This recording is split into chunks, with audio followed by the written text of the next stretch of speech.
morning,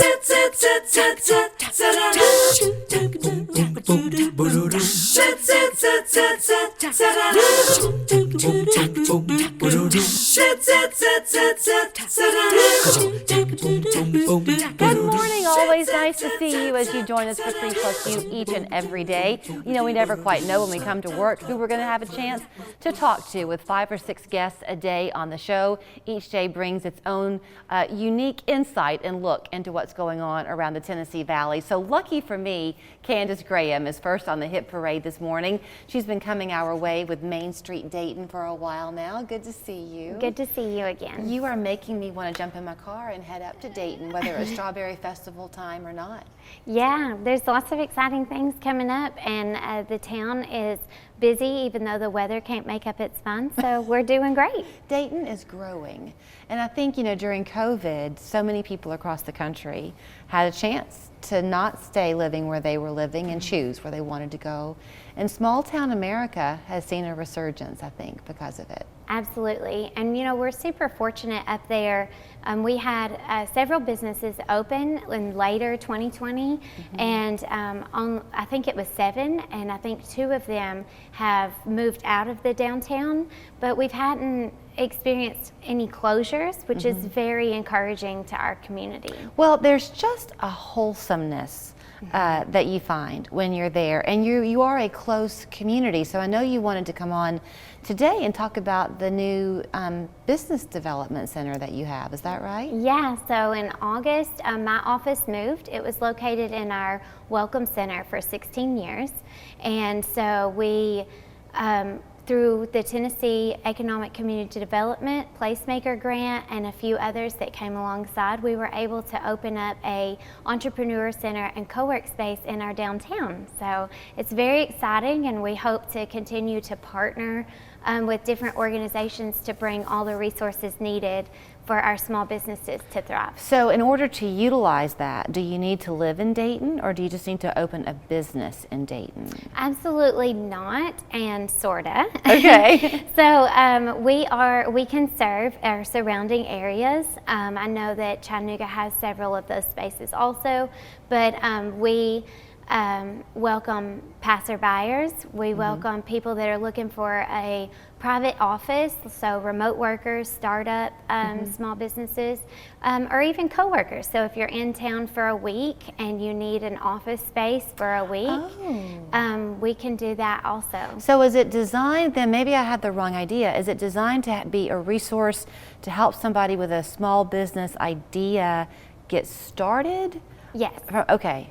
Yes. Okay. We hope to be all things to any entrepreneur. So you come in with an idea and we can point you in the right direction to line up all the resources to make your idea come to life. Okay. But then also the current small businesses and remote workers also. So I want to go back to the charm of Dayton, because if you are going to open a small business, you need community support too.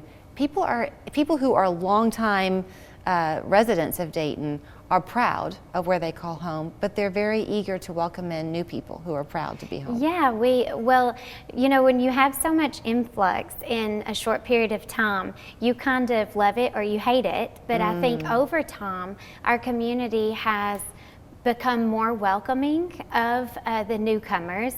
Once you find out that they're not trying to change anything that you're doing, but they in fact love what you're doing and love the small scale and the close-knit and the personal relationship you get, whether you're dining or whether you're shopping, that sense of welcome comes more natural, right? Right. So once you I call them invasive species, but I know that's not what they are. But that's sometimes, you know, you just kind of build a little wall, like we want to protect what we have, which is natural. And so, but absolutely, we welcome just about, you know, anyone that wants to come and enjoy all the things that we have to offer. Yeah. And we're moving forward, being mindful of those things and trying to enhance all of our natural assets, as well as prep the current generation and next generation for small business to come. You know, you can talk then this morning to anybody with a small business idea or a need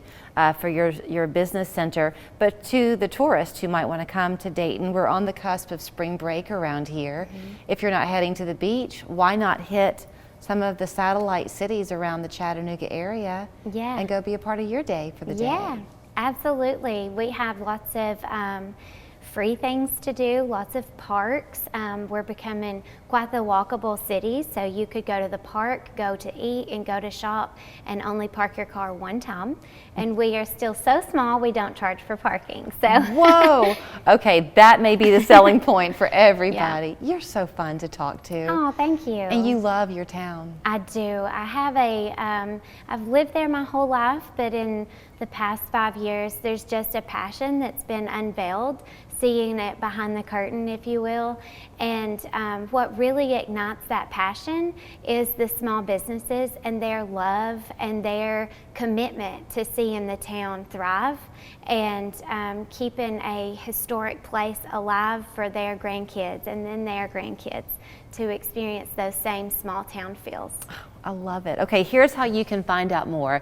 It's Main Street Dayton, but there is so much to see beyond Main Street, but they're proud of it. So if you go to mainstreetdayton.org, you can learn about the businesses that are there in Dayton. You can learn about the business center that is there. And you heard her say, if you're an entrepreneur, they welcome you in. If you're going to need office space for a week, contact them. They might be able to help you that way too. Is that That's right? Yeah. Thank you.